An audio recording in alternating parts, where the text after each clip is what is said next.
बिस्मिल्लाहिर्रहमानिर्रहीम। अस्सलामुअलैकुम। उम्मीद है कि आप सब बिल्कुल खैरियत से होंगे और आप सबको हमारे रियल टॉक टीवी में खुशामदीद। जी तो नाज़रीन, आज की अपनी इस वीडियो में हम आपको बताने जा रहे हैं एक बहुत ही बहादुर और मुहिब्बे वतन माउंटेन क्लाइंबर के बारे में, और वो कोई नहीं, उनका नाम है मोहम्मद अली सतपारा।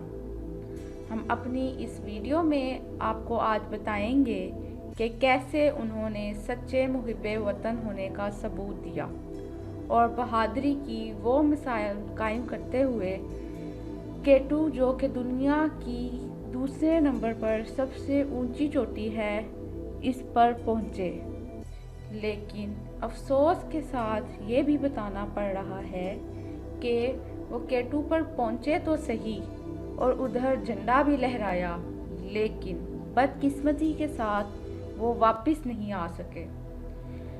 लेकिन इससे पहले कि हम आपको इस सारे मामले की तफसील बताएं कि आखिर मोहम्मद अली सतपारा के साथ उधर ऐसा हुआ क्या था कि वो वापस ही नहीं आ सके, आप सबसे गुजारिश है कि हमारी वीडियो को लाइक ज़रूर करें और हमारे चैनल को सब्सक्राइब करना बिल्कुल ना भूलें, और इसी तरह की मज़ीद अपडेट्स के लिए बेल आइकन को ज़रूर दबाएं। जी तो नाज़रीन, मोहम्मद अली सतपारा जो कि एक लेजेंड भी थे और एक बहादुर माउंटेन क्लाइंबर भी, उन्होंने आज से पहले बहुत ऊंची ऊंची पहाड़ियां भी सर की हैं और हमेशा से ही कामयाबी उनका मुकद्दर बनती आई है।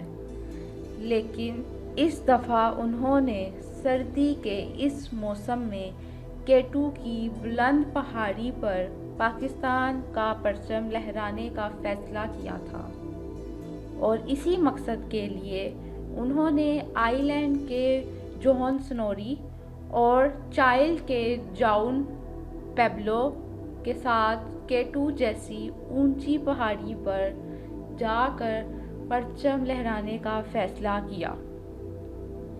उनके अंदर मुहिब्बे वतनी का जज्बा इतना सरशार था कि उन्होंने मौसम तक की परवाह नहीं की, और इस बहादुरी के काम में उनका बेटा भी उनके साथ गया था। लेकिन ऊंचाई पर पहुंचने के बाद उसके ऑक्सीजन सिलेंडर में किसी टेक्निकल इशू की वजह से उसे पहले ही वापस आना पड़ा था। लेकिन उसके वालिद का अभी तक कोई पता नहीं लग सका। मोहम्मद अली सतपारा बेसिकली सकरदू के करीब एक गांव जिसका नाम सतपारा है, वहां से ताल्लुक़ रखते हैं। इनकी पैदाइश 1976 में सतपारा में हुई। बेशक उनका ताल्लुक़ एक गांव से था, लेकिन उन्होंने कारनामे हमेशा से ही बहुत बड़े बड़े सर अंजाम दिए हैं, और 2016 में नांगा पर्वत को पहली दफ़ा सर करने वाली टीम का हिस्सा रहे। और तो और उन्होंने तकरीबन 14 ऊंची चोटियों में से 8 ऊंची चोटियां कामयाबी से सर की, और उन चोटियों की ऊंचाई तकरीबन 8000 मीटर से ज़्यादा थी। ना सिर्फ मोहम्मद अली सतपारा ने वो चोटियां सर की, बल्कि उधर पाकिस्तान के झंडे भी लहराए। लेकिन इस दफ़ा किस्मत उनका साथ ना दे सकी, और K2 पर जाने के बाद वो वापस अभी तक नहीं लौटे। आपको हम ये भी बताते चलें कि बेशक माउंट एवरेस्ट की ऊंचाई K2 से ज़्यादा है, लेकिन K2 की जो चोटी है उसको सर करना ज़्यादा मुश्किल और ज़्यादा ख़तरनाक काम है। इस बात का अंदाज़ा आप लोग इस बात से भी लगा सकते हैं कि माउंट एवरेस्ट पर जो डेथ रेट है वो 4% है, जबकि K2 पर जो डेथ रेट है वो 29% है। ये सब कुछ जानते हुए भी मोहम्मद अली सतपारा के कदम पीछे ना हटे। K2 पर मुख्तलिफ ऊंचाइयों पर मुख्तलिफ मुकामात हैं। यहाँ हम आपको बताते चलें कि मोहम्मद अली सतपारा आखिर किस मुकाम तक पहुँचे थे जहाँ तक उनका उनके बेटे से राब्ता था, और उसके बाद उनका राब्ता ख़त्म हो गया। सबसे पहले तो 5000 मीटर की ऊंचाई पर बेस कैंप है।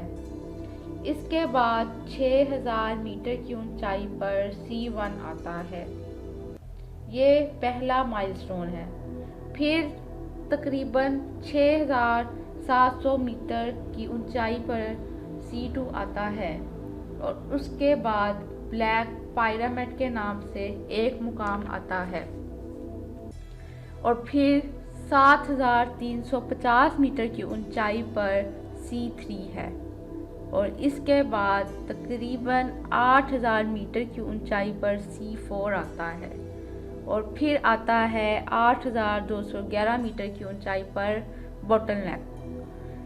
इस मुकाम पर सबसे ज़्यादा ख़तरा होता है। इधर तक तो मोहम्मद अली सतपारी पहुंच गए थे और उनका राब्ता भी था अपने बेटे से, लेकिन फिर चूंकि टेक्निकल इशू की वजह से उनके बेटे को नीचे आना पड़ा था, तो इस मुकाम पर पहुंचने के बाद उनका अपने बेटे से राब्ता नहीं हो सका, और अभी तक उनका अपने बेटे से कोई राब्ता नहीं हुआ। और इस सारे मामले में उनके बेटे का भी बयान आया है।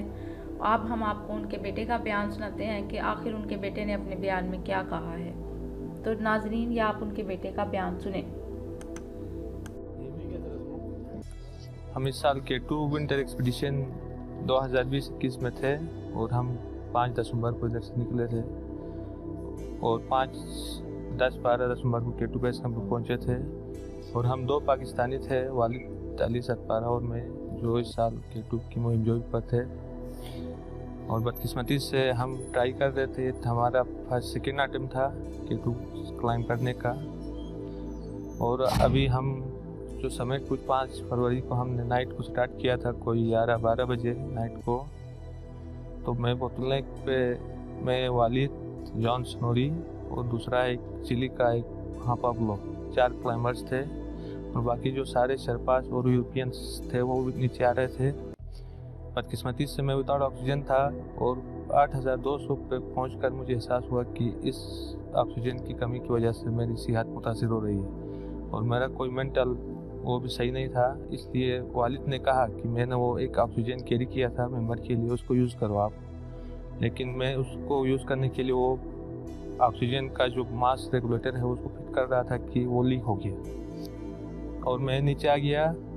बदकिस्मती से मेंटल इतना वो सही नहीं था, तो आखिरी बार मैंने उनको बोतलनेक पे चढ़ते हुए देखा 8200-300 मीटर पे, और मैं कोई 12 बजे के करीब बोतलनेक से वापस आ रहा था, और मैं शाम को 5 बजकर कुछ मिनट पर केम्प्टी पे पहुंचा हूँ, और वाकी टाकी पे कांटेक्ट किया कि मैं इधर पहुंचा हूँ बेस कैंप पे, और वालिद और जो दूसरी टीम है वो समिट के लिए जा रही है, और उनके पास कोई वाकी टाकी का वो नहीं था, वाकी टाकी नहीं था, और उनके साथ कांटेक्ट नहीं हो गया। बाद में वो शाम को मैंने कहा कि वो वापस आएंगे उधर समिट करके, तो मैं उनको पानी शानी बना के रात को इंतज़ार करूँगा, और टेंट का लाइट भी जला के रखा कि रोशनी देख के वो नीचे आ जाएंगे। और सुबह फिर वो रात भर जागा बैठा, और सुबह फिर मैंने कांटेक्ट किया वो बेस कैंप वालों से कि वो नहीं पहुँचे अभी तक। तो फिर वो दूसरा वो एक बेस कैंप लीडर था, उसने कहा कि वेदर अच्छा नहीं है, आप ऊपर नहीं जा सकते, क्योंकि वेदर अच्छा नहीं है, कंडीशन अच्छा नहीं है, क्योंकि आप ऊपर नहीं जा सकते। बेहतर यही है कि आप थके हुए हैं कि नीचे आ जाओ, हम इधर से रेस्क्यू मिशन स्टार्ट करेंगे। बदकिस्मती से वो अगले दिन भी नहीं पहुंचे, और उनका कोई कांटेक्ट नहीं हो गया। मुझे लगता है कि वो समिट करके वापस ही पे आए हैं नीचे, और वो विंड भी था उस नाइट को, उस तरह कुछ मसाइल हो गए उनके साथ जी। जो पाक आर्मी, जो दूसरे हमारा ISPR और जो सिविल एडमिनिस्ट्रेशन, यहाँ की लोकल गवर्नमेंट है हमारी GB की, और पाकिस्तान लेवल की जो गवर्नमेंट है, उनका इंतहाई शुक्रगुजार हूँ कि उन्होंने हर स्टेप पे ताउन किया, और 2 दिन से वो आर्मी के हाली रेस्क्यू मिशन में आते रहे, और उन्होंने 7000 समथिंग और 8000 की करीब फ्लाई की, और बहुत ताउन किया। शुक्रिया, मैं सबका शुक्रगुजार हूँ।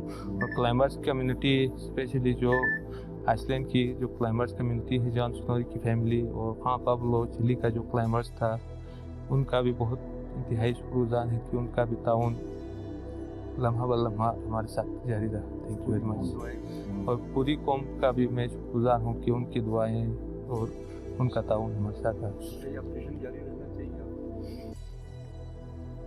मेरे ख्याल में ऑपरेशन अगर बॉडी की सर्चिंग के लिए ऑपरेशन हो तो ठीक है, बाकी उनके जो बचने के जो चांसेस है, अगर 8000 पर विंटर में बंदा 2-3 दिन से पट है तो जिंदा बचने की चांसेस ना होने के बराबर है। जी तो नाजरीन, आप सब उनके बेटे की ज़ुबानी सुन चुके हैं कि अब उनके वालिद का वापस लौटना नामुमकिन नज़र आता है, लेकिन फिर भी मौजज़े इसी दुनिया में होते हैं और अगर अल्लाह ने चाहा तो मोहम्मद अली सतपारा वापस आ भी सकते हैं। और हमारी रेस्क्यू टीम्स भी उसी दिन से उनको ढूंढने की कोशिशों में लगी हुई हैं और अल्लाह उनको कामयाब करे। लेकिन 60 घंटे गुजरने के बाद भी अभी तक मोहम्मद अली सतपारा और उनके साथियों की कोई खबर नहीं है। ये सब एक ख़तरे का ही अंदेशा है, लेकिन फिर भी हम सब मोहम्मद अली सतपारा के लिए दुआ गो हैं और इसके साथ साथ हम लोग उनके लापता होने की वजह से गमगीन भी हैं। और इसी के साथ हम अपनी आज की इस वीडियो का इख्तिताम करते हैं। और अगर आपको हमारी वीडियो अच्छी लगी है तो आप सबसे गुजारिश है कि हमारी वीडियो को लाइक ज़रूर करें और हमारे चैनल को सब्सक्राइब करना बिल्कुल ना भूलें और इसी तरह की मज़ीद अपडेट्स के लिए बेल आइकन को ज़रूर दबाएं। शुक्रिया।